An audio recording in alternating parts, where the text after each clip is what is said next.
Now, a key moment in exposure practice. This is so important. Learning to wait. One of the most difficult aspects of exposure practice is the moment that your anxiety initially rises, because that's always been the moment when you've turned on your heels and left a situation, all right, or tried some safety behavior in order to stop the anxiety going any further as you think it will.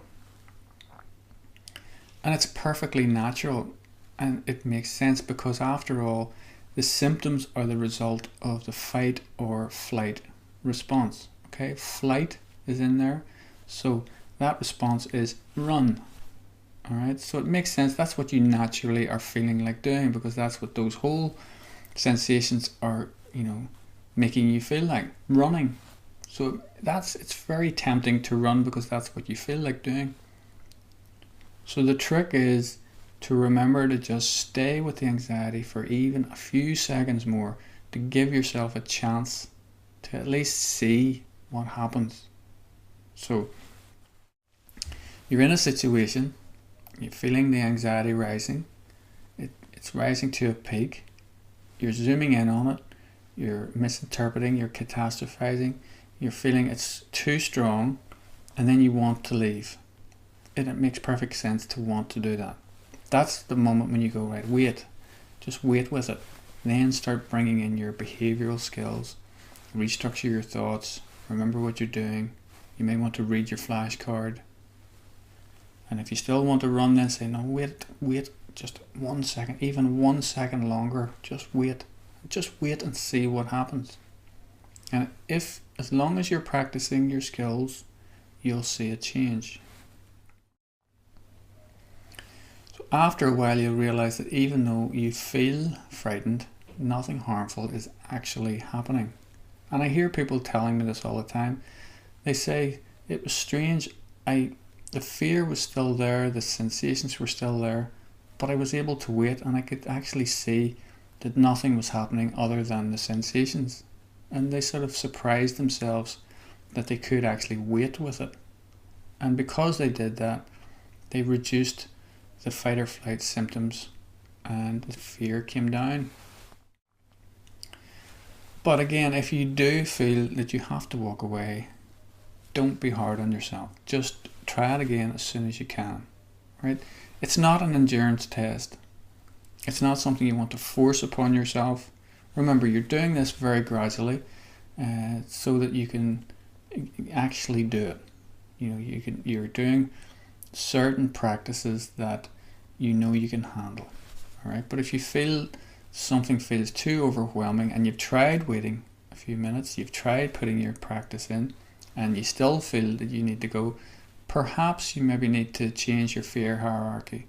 All right, and work out some more gradual steps so that you will be able to wait through the panic. Troubleshooting. If exposure isn't working, it could be due to one of the following reasons. Situations may be not provoking a relevant amount of anxiety. It's very important, as I discussed before, that you start with situations that don't produce too much anxiety, but at least produce enough anxiety that it allows you to practice your new understanding and skills. Otherwise, how are you going to learn anything? You need to actually feel anxiety, work with it, see that you can deal with it, and then that gives you more confidence to move on. And those small steps, you think, I actually did that, that was good, I can see that works, that did make sense. And then that adds to the next practice session and so on. If you don't have any practice, if you don't feel I was able to deal with some anxiety there, you'll not really be able to move much further on. Secondly, you may be engaging in some subtle form of avoidance, and you can nearly guarantee that you will be doing this. We all do this. Everyone who suffers anxiety, everyone who feels anxiety, will try to avoid it in some way, either internally or externally. So you need to be willing to tolerate some anxiety. For instance, hoping that you don't panic at all during exposure defeats the objective. So I very often hear people coming into sessions saying, I did my exposure, it was great, I didn't panic. Okay, and I say to them, that's a pity.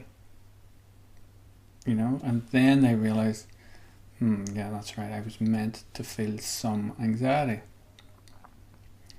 So this is a very important point, because nearly everyone, especially to begin with, when they're doing exposure practice, they go into a situation and really deep down they're hoping they're not going to panic. And I know it sounds strange, but really I'm suggesting that you go out in order to feel some anxiety. Otherwise, what's the point? So I remember one client went to a Chinese restaurant, and he says he was able to look in, there was a pond in the middle of the restaurant with goldfish in it, and he says, I was watching them and that just kept me, I just didn't feel so anxious when I watched them. And he didn't even realize that he was doing the safety behavior, because he felt so anxious in the situation that he felt if he was staying in it at least and distracting himself like that, then that was a success. But was it really? Because he still was thinking in his head, that's what saved me from having a panic attack, that horrible, terrible, catastrophic thing called panic attack. When really what you want to do is go in somewhere, feel the anxiety without trying to stop it, without trying to distract yourself away. Use your skills to allow you to do that. So you're not catastrophizing so much, you're not misinterpreting, you're restructuring your thoughts to the reality of the situation. You're not doing the safety behavior, watching the fish in the pond. You're saying, no, I'll not do that. So I'm feeling anxiety, okay, it's a certain level. That's the practice. So you can see the cartoon on the middle of the page there, somebody standing in a queue, but they've got their relaxation tape on their iPod on their head. Subtle distraction, okay, subtle avoidance. They're not taking in the complete experience, right? Thirdly, you just simply escape before the anxiety level drops. So if you escape too much before the anxiety level drops, you're just maintaining your anxiety, right? You're just staying stuck, right? It's not a problem, it's not a bad thing, it's not a crime to do this, but just say to yourself, if I keep doing that, I'm going to remain stuck. That's when you have to go back to your fear hierarchies, reduce, start at a lower level or break them down into smaller steps so that you can practice waiting with that amount of anxiety.